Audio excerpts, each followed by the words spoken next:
Salam teman-teman sekalian, berjumpa kembali dengan saya Arif Kule di channel TV Laskar Kristus ini. Ini channelnya kita bersama, jangan lupa dukung dengan cara subscribe, like, dan komen, serta share video-video daripada channel ini. Pada kesempatan kali ini teman-teman sekalian, kita akan mendengarkan satu hal yang disampaikan oleh Bang Denny Siregar mengenai kekristenan, bahwa orang Kristen itu paling banyak dibully di Indonesia ini, bahkan paling banyak dihina dan difitnah. Tuhannya diinjak-injak ya, dilecehkan, bahkan mereka dilarang ibadah di mana-mana dan orang Kristen sama sekali tidak demo berjilid-jilid dan mereka juga tidak mengutuk, bahkan mereka tidak apa namanya ya, buat masalah-masalah lain yang melaporkan ini, melaporkan itu, ya ustadz ini, ustadz itu dilaporkan, tidak, tapi orang Kristen hanya melakukan yang namanya reaction untuk meluruskan dan menjawab apa yang disampaikan oleh para kandurun-kandurun tentang iman Kristen. Teman-teman sekalian, penasaran dengan apa yang disampaikan oleh Bang Denny Siregar? Ini saya secara pribadi berterima kasih karena Bang Denny Siregar paham tentang ajaran kekristenan, dan kita doakan juga teman-teman sekalian, tidak tertutup kemungkinan baginya jika dia membuka hati, dia akan menjadi orang Kristen, pengikut Tuhan Yesus Kristus yang menekankan tentang ajaran kasih dan juga yang memberikan keselamatan bagi setiap orang yang percaya kepadanya. Oleh karenanya kita langsung saja untuk melihat video daripada Bang Denny Siregar berikut ini. Agama Kristen mungkin agama yang paling sering dihina di Indonesia. Bukan hanya dihina, mereka juga bahkan dilarang ibadah di beberapa daerah. Dan karena terlalu seringnya ditekan itulah umat Kristen kemungkinan besar menjadi apatis. Ntar kalau dilaporin kita kena masalah lagi. Begitu pikir mereka. Ya mereka nggak salah sih. Banyak kasus di mana umat Kristen selalu menjadi pihak yang dikorbankan. Kasus Ahok mungkin jadi salah satu contoh di mana dia divonis karena kasus penistaan agama. Dan ini membekas sekali di hati umat Kristen di Indonesia. Apalagi setiap hari Minggu, pendeta mereka selalu menekankan di dalam khotbahnya, kasihilah musuhmu, kasihilah musuhmu. Sehingga umat Kristen akhirnya lama-lama menjadi orang yang nerimo. Cuman dihina, toh masih bisa cari makan dan gak mati kalau cuman dihina doang. Begitu mungkin pikiran sebagian besar dari mereka. Konsep keikhlasan umat Kristen Indonesia terhadap hinaan kepada mereka inilah yang mengagumkan buat saya. Hinaan terhadap agama bukan lagi sesuatu yang penting. Yang penting adalah prestasi di dalam hidup di dunia. Persis seperti apa yang mereka yakini. Kalau pipi kananmu ditampar, berikanlah pipi kirimu. Bukan saya mengunggulkan agama Kristen itu lebih tinggi dari agama lain. Tetapi setidaknya konsep itu bisa kita pelajari supaya kita tidak terlalu reaktif atau bereaksi berlebihan ketika ada orang yang menghina agama kita. Karena ketika yang dihina itu reaktif, maka akan muncul hinaan-hinaan lainnya. Karena pasti si penghina itu senang ada reaksi balik dari mereka yang dihina. Coba kalau kita cuek, yang menghina juga lama-lama bosen karena pasti nggak ada reaksi apa-apa. Inilah yang terjadi di banyak negara maju. Ketika hinaan terhadap agama bukan lagi sesuatu yang dianggap serius. Mereka itu lebih tertekan kalau belum dapat kerjaan, tidak diakui oleh sekitar, atau belum dapat pasangan. Masalah agama itu urusan pribadi dengan Tuhan, nggak usahlah diumbar-umbar di media sosial. Dan karena itulah mereka akhirnya bisa berlomba-lomba di dalam teknologi, saling berkompetisi siapa yang duluan bisa ke Mars, saling sikut-menyikut di arena balap yang prestisius, juga saling mencari kejayaan di bidang ilmu pengetahuan. Itulah kenapa mereka lebih maju dari kita di Indonesia dalam segala bidang, kecuali bidang agama. Bidang yang sangat kita kuasai, mulai dari neraka paling bawah sampai berapa jumlah bidadari di surga, kita sangat tahu detailnya. Meski takut disuruh berangkat duluan ke sana. Baik, teman-teman sekalian, itulah apa yang disampaikan oleh Bang Denny Siregar ya. Secara pribadi saya bersyukur ya, ada orang Islam seperti Bang Deddy Siregar ini yang wawasannya luas dan juga toleransinya itu, ya jangan ditanya lagi teman-teman sekalian ya.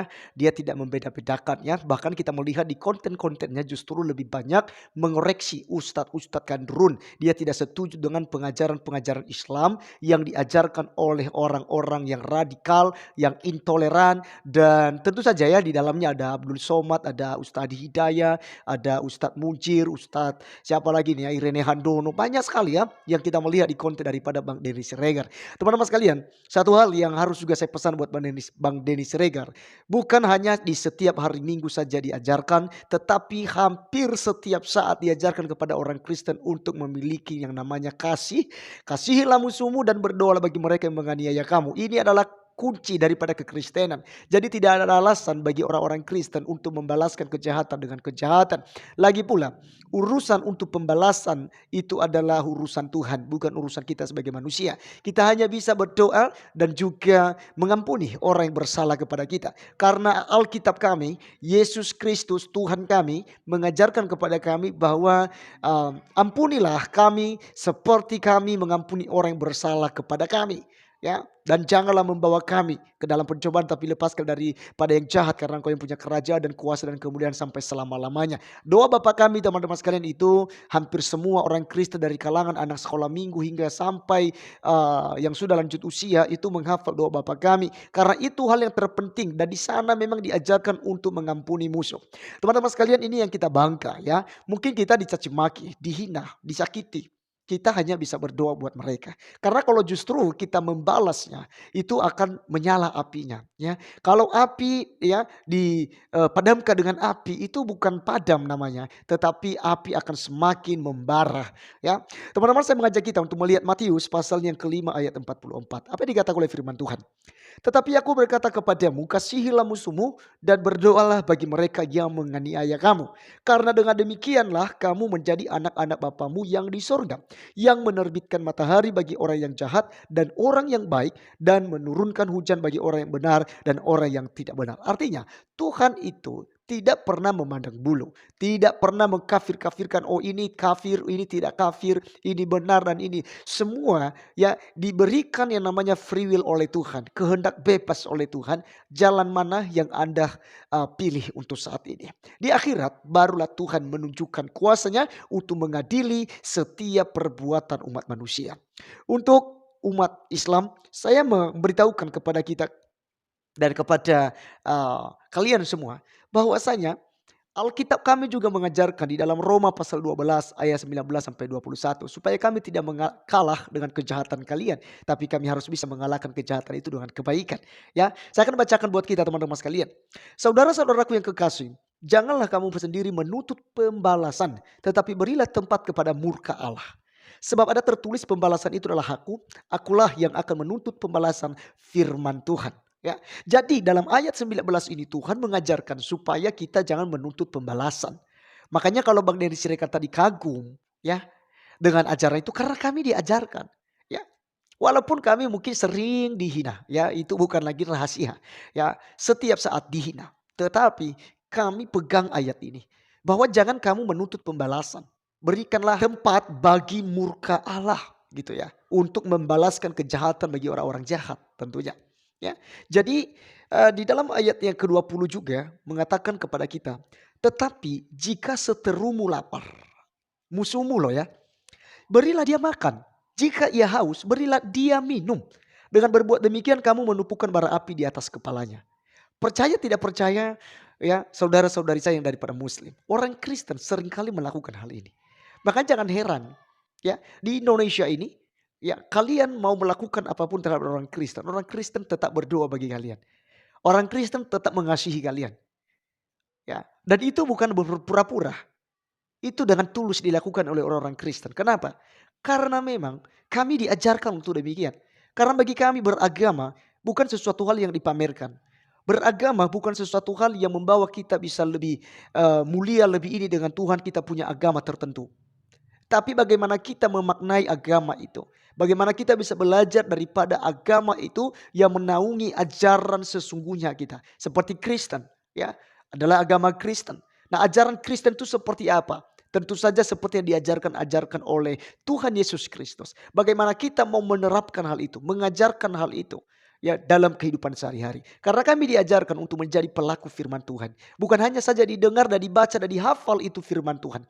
Tapi kami lebih-lebih diajarkan untuk bisa melakukannya dalam kehidupan sehari-hari. Teman-teman, ayat yang ke 21, janganlah kamu kalah terhadap kejahatan, tetapi kalahkanlah kejahatan dengan kebaikan. Maka teman-teman sekalian, bagian yang terakhir ini ya harus dilakukan. Jika saudara belum bisa melakukan ini, orang Kristen belum bisa mengampuni, orang Kristen belum bisa berdoa bagi orang-orang jahat, bagi orang-orang yang memusuhi mereka, bagi orang-orang yang menyakiti mereka. Saya mau katakan bahwa Anda bukan Kristen, karena Kristen adalah pengikut Kristus. Pertanyaan saya, adakah Kristus membalas kejahatan dengan kejahatan? Adakah Kristus memaki-maki ketika dia disalibkan? Adakah Kristus melakukan sesuatu hal yang tidak benar selama ada di dunia ini? Tidak. Tetapi dia selalu mengasihi. Di atas kayu salib ketika disalibkan, dia diolok-olok orang-orang Yahudi, katakan, jika engkau Mesias, turunlah dari salib itu, selamatkanlah dirimu. Tapi dia berdoa, ya Bapa, ampunilah mereka, sebab mereka tidak tahu apa yang mereka perbuat. Orang penjahat yang ada di kiri kanannya berbicara kepada ahli Taurat. Dia berkata kepada ahli Taurat itu, dengarkan baik-baik. Dia berdoa bagi Anda supaya Anda diberkati. Walaupun sebenarnya dia tidak salah. Ini orang benar. Jadi teman-teman sekalian, kalau Tuhan Yesus mengajarkan kita demikian, maka kekristenan harus bisa menjadi pelaku ini. Ya, ini kita mendapatkan pujian loh. Saya percaya Bang Dennis Siregar bisa menyampaikan hal ini karena dia sudah menyelidiki dan bisa. Jadi dia sudah mempelajari tentang ajaran-ajaran kekristenan. Terbukti tadi, jika ditampar pipi kirimu, berikan juga pipi kananmu. Ya, artinya, ya, jika memang itu dilakukan, nggak usah menuntut pembalasan. Izinkan itu. Jika hak-hak kita mau diambil, izinkan itu. Kita hanya berdoa kepada Tuhan. Ya. Jadi teman-teman sekalian, video kali ini biar menjadi berkat buat kita. Mari tetap menjadi pengikut Kristus. Jadilah laskar Kristus yang memberitakan kebenaran, yang memberitakan kebaikan, yang mengasihi dan mengampuni, menjunjung tinggi nilai toleransi di NKRI. Saya Arif Gula, undur diri sampai ketemu di video saya selanjutnya. Tuhan Yesus memberkati kita. Salam.